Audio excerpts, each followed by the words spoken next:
মজা করে কিন্তু পড়ালেখা করতে হবে, মানুষের করতে মানুষ হতে হবে, বুঝছো ভাইয়া? ডাক্তার, ইঞ্জিনিয়ার, ভার্সিটি, বিশেষ করে সব কিছু হতে হবে, কিন্তু তার জন্য কি পড়ালেখা করতে হবে।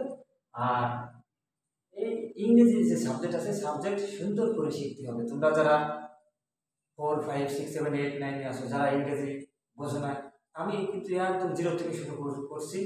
তোমরা প্রতিটা ক্লাস দেখবে এবং অবশ্যই তোমরা ভালো করবে সে প্রত্যাশা আমি করি। ঠিক আছে, চলো কথা না বাড়িয়ে শুরু করি। আজকে তোমাদের যে ক্লাসটা নেব এটা আছে সেন্টেন্স বা বাক্য। তোমরা জানো যে সেন্টেন্স আর ইংরেজিতে বলে সেন্টেন্স আর বাংলায় বলে বাক্য।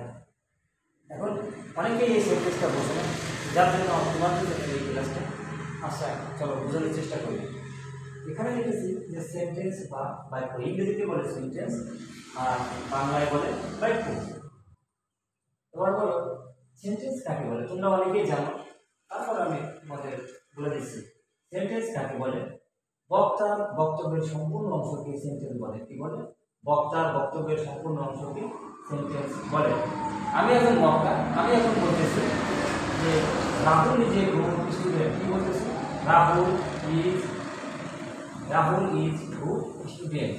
হ্যাঁ, এই যে আমি যে একটা কথা বললাম যে Rahul is a good student, আমি যে কথাটা বলতেছি যে রাহুল একজন ভালো, আমি বক্তা। বক্তা যে কথা যে বক্তব্যটা দেয় সেটাই এটা হচ্ছে একটা সেন্টেন্স, এটা সম্পূর্ণ অংশকে একটা সেন্টেন্স বলে। তাহলে বুঝতে পারবো সেন্টেন্স কাকে বলে? বক্তার বক্তব্যের সম্পূর্ণ অংশকে সেন্টেন্স বলে। উদাহরণস্বরূপ বলা যায় Rahul is good student. Rahul is a good student, Rahul একজন ভালো ছাত্র। আচ্ছা চলো সেন্টেন্স অর্থগতভাবে পাস করবো। অর্থগতভাবে যদি আমরা দেখি সেন্টেন্স পাস করবো, কী কী সেন্টেন্স তোমরা আমরা দেখি? একটা হলো assertive sentence, interrogative sentence, objective sentence, imperative sentence এবং এক্সক্লেমেটরি সেন্টেন্স। এই 5 প্রকারের সেন্টেন্স। চলো আরেকবার দেখি না। Assertive sentence, interrogative sentence, imperative sentence, objective sentence আর হচ্ছে কি এক্সক্লেমেটরি সেন্টেন্স। এখন তোমাদের এই বেসিক যেটা জানতে হবে যে এই সেন্টেন্সগুলো কাকে বলে এবং সংজ্ঞায়িত করতে হবে। তাহলে তুমি পরবর্তীতে যখন তুমি এটা মোটামুটি একটা ধারণা পেলে যখন গ্রামার পড়া হবে তখন সুন্দর করে তুমি গ্রামার করতে পারবে। আচ্ছা তাহলে অ্যাসার্টিভ সেন্টেন্স কাকে বলে? যে সেন্টেন্স দ্বারা কোনো বর্ণনা করা হয় তাকে অ্যাসার্টিভ সেন্টেন্স বলে। তাহলে কি অ্যাসার্টিভ সেন্টেন্স? যে সেন্টেন্স দ্বারা বর্ণনা করা হয় তাকে অ্যাসার্টিভ সেন্টেন্স বলে। অর্থাৎ তুমি যে কোনো জিনিস বর্ণনা করে যদি বলো সেটা কি অ্যাসার্টিভ সেন্টেন্স। তুমি যদি বলো Bangladesh is a small country, Bangladesh is a small country, Bangladesh একটি ছোট দেশ। যদি বলি my home land is Bangladesh, Bangladesh আমার মাতৃভূমি। যদি বলি our national flag colour is red and green, our national flag colour is red and green. এই যে ন্যাশনাল ফ্ল্যাগ জাতীয় পতাকা সম্পর্কে বর্ণনা দিলাম, আমার দেশ সম্পর্কে বর্ণনা দিলাম, এই বর্ণনাটা হচ্ছে কি অ্যাসার্টিভ সেন্টেন্স। অর্থাৎ যে সেন্টেন্স দ্বারা বর্ণনা দেওয়া হয় একটা বিষয়ে, বর্ণনা দেওয়া অ্যাসার্টিভ সেন্টেন্স বলে। তাহলে যে সেন্টেন্স দ্বারা বর্ণনা করা হয় তাকে অ্যাসার্টিভ সেন্টেন্স বলে। উদাহরণস্বরূপ বাংলাদেশ যে স্মল কান্ট্রি, বাংলাদেশ একটি ছোট দেশ। আচ্ছা এরপরে আসছে ইন্টারোগেটিভ সেন্টেন্স। ইন্টারোগেটিভ মানে প্রশ্নবোধক সেন্টেন্স থাকে, প্রশ্নবোধক। অর্থাৎ তুমি বাক্যের শেষে একটা প্রশ্ন, একটা জিজ্ঞাসা চিহ্ন থাকে, একটা জিজ্ঞাসা চিহ্ন থাকে এবং ডাব্লিউএস কোশ্চেন দ্বারা ম্যাক্সিমাম ডাব্লিউএস কোশ্চেন দ্বারা সেন্টেন্সটা শুরু হয় এবং শেষে একটা জিজ্ঞাসা চিহ্ন থাকে। এরকম যদি তুমি দেখো তাহলে সেটা যোগ বুঝে ইন্টারোগেটিভ সেন্টেন্স। এটা কি যোগ বুঝে ইন্টারোগেটিভ সেন্টেন্স। তাহলে ইন্টারোগেটিভ সেন্টেন্স থাকে বলে যে সেন্টেন্স দ্বারা কোনো জিজ্ঞাসা প্রশ্ন বোঝায়, যে সেন্টেন্স দ্বারা কোনো জিজ্ঞাসা বা প্রশ্ন বোঝায় তাকে ইন্টারোগেটিভ সেন্টেন্স বলে। তাকে কি বলে? Interrogative sentence. অর্থাৎ ইন্টারোগেটিভ মানে প্রশ্নবোধক বা জিজ্ঞাসা করা হয়। উদাহরণস্বরূপ যদি আমি বলি what is your name, what মানে কি, ইজ মানে হয়, ইউর মানে তোমার, নেম মানে নাম, তোমার নাম কি। তাহলে কি আছে ডাব্লিউএস কোশ্চেন দ্বারা এই সেন্টেন্সটা শুরু হয়েছে এবং শেষ হয়েছে কি জিজ্ঞাসা ছিল তাহলে এটা কি এটা ইন্টারমিডিয়েট সেন্টেন্স আচ্ছা চলো এবার ইম্পারেটিভ সেন্টেন্স কাকে বলে 3 নম্বরে আমরা বলবো যে ইম্পারেটিভ সেন্টেন্স যে সেন্টেন্স দ্বারা আদেশ উপদেশ অনুরোধ বোঝায় তাকে ইম্পারেটিভ সেন্টেন্স বলে তাহলে এই সেন্টেন্স দ্বারা কি হবে আদেশ বোঝাবে উপদেশ বোঝাবে এবং অনুরোধ বোঝাবে তাহলে কি যে সেন্টেন্স দ্বারা আদেশ উপদেশ এবং অনুরোধ বোঝায় তাকে কি বলে তাকে ইম্পারেটিভ সেন্টেন্স বলে তাকে কি বলে ইম্পারেটিভ সেন্টেন্স বলে এখন যদি আমরা বলি যে ইম্পারেটিভ সেন্টেন্স এখানে উদাহরণস্বরূপ কাম হিয়ার এখানে এসো স্ট্যান্ড আপ উঠে দাঁড়াও সিট ডাউন বসে পড়ো কি বলেছি কাম হিয়ার উঠে দাঁড়াও সিট ডাউন বসে পড়ো এবং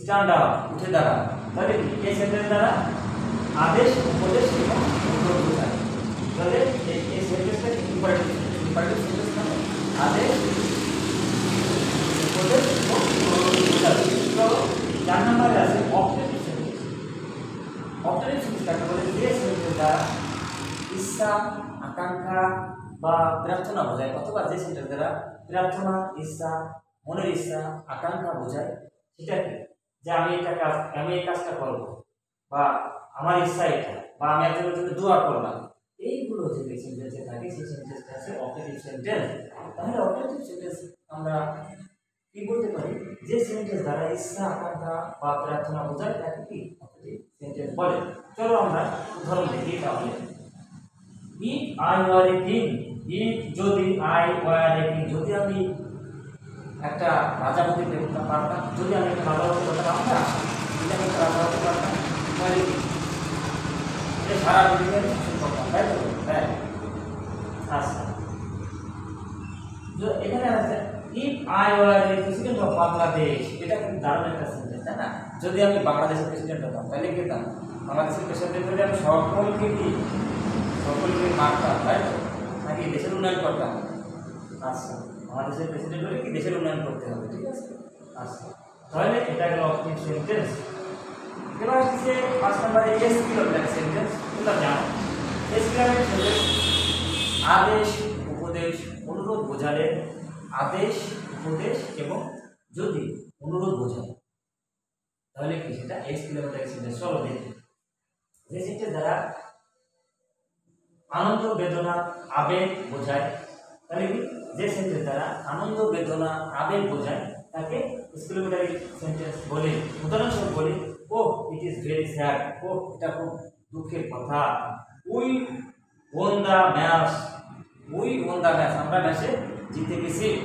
তোমরা দেখো যে আনন্দ কখন করা হয় তুমি মনে করো যে এ ক্লাস পেয়েছো ঠিক আছে তখন তুমি বলবা আব্বু আম্মু ও আমি এবার এই পরীক্ষায় এ ক্লাস পেয়েছি এসে আনন্দ এইটা প্রকাশ করতেছে আবার যদি বলো কেউ যদি ফেল করে যে আম্মু আমি এবার ফেল করছি তাহলে তার বেদনা তাহলে কি আনন্দ এবং বেদনা থাকবে যে সেন্টেন্সকে আমরা কি বলি এক্সক্লেমেটরি সেন্টেন্স বলি তাহলে কি বুঝতেছি যে আমরা অর্থগতভাবে সেন্টেন্স 5 প্রকার কি কি অ্যাসার্টিভ ইন্টারোগেটিভ ইম্পারেটিভ অপারেটিভ এবং এক্সক্লেমেটরি এবং আরেকটা আছে গঠনগতভাবে সেন্টেন্স 3 প্রকার গঠনগতভাবে আমরা যদি এখানে লিখি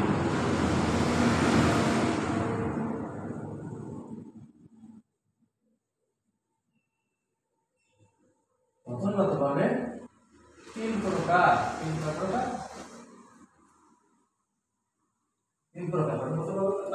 বুঝতেছো তো ভাইয়া আমার কথা বুঝতেছো তো বুঝতে হবে জমায়া করতে হবে ঠিক আছে মনোযোগ দিয়ে পড়া খবর আছে তোমাকে বলছি তোমার খবর আছে আচ্ছা গঠনগতভাবে 3 প্রকার 1 নম্বরে সিম্পল সিম্পল সেন্টেন্স সেন্টেন্স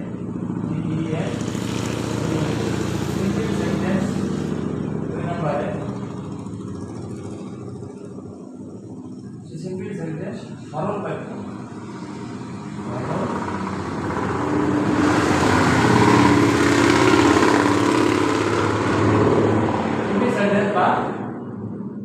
সরল বাক্য 2 নম্বরে কমপ্লেক্স কমপ্লেক্স সেন্টেন্স বা জটিল বাক্য, জটিল কমপ্লেক্স সেন্টেন্স বা জটিল বাক্য। 2 নাম্বার কম্পাউন্ড,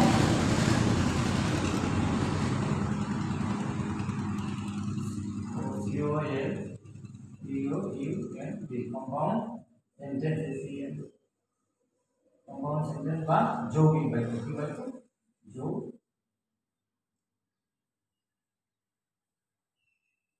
যৌগিক বাক্য। তাহলে আমরা বুঝলাম যে অর্থগতভাবে সেন্টেন্স 5 প্রকার এবং গঠনগতভাবে সেন্টেন্স 3 প্রকার। কি কি? সিম্পল সেন্টেন্স বা সরল বাক্য, কমপ্লেক্স সেন্টেন্স বা জটিল বাক্য, কম্পাউন্ড সেন্টেন্স বা যৌগিক বাক্য। তোমাদের আজকে এই সেন্টেন্সটা বুঝিয়ে দেওয়ার চেষ্টা করছি। তোমরা সবসময় আমার সঙ্গে থাকো এবং আমার ভিডিওগুলো একদিন পর এক আপলোড করা হবে। তোমরা দেখবে, কমেন্ট করবে, শেয়ার করবে এবং সাবস্ক্রাইব করে রাখবে।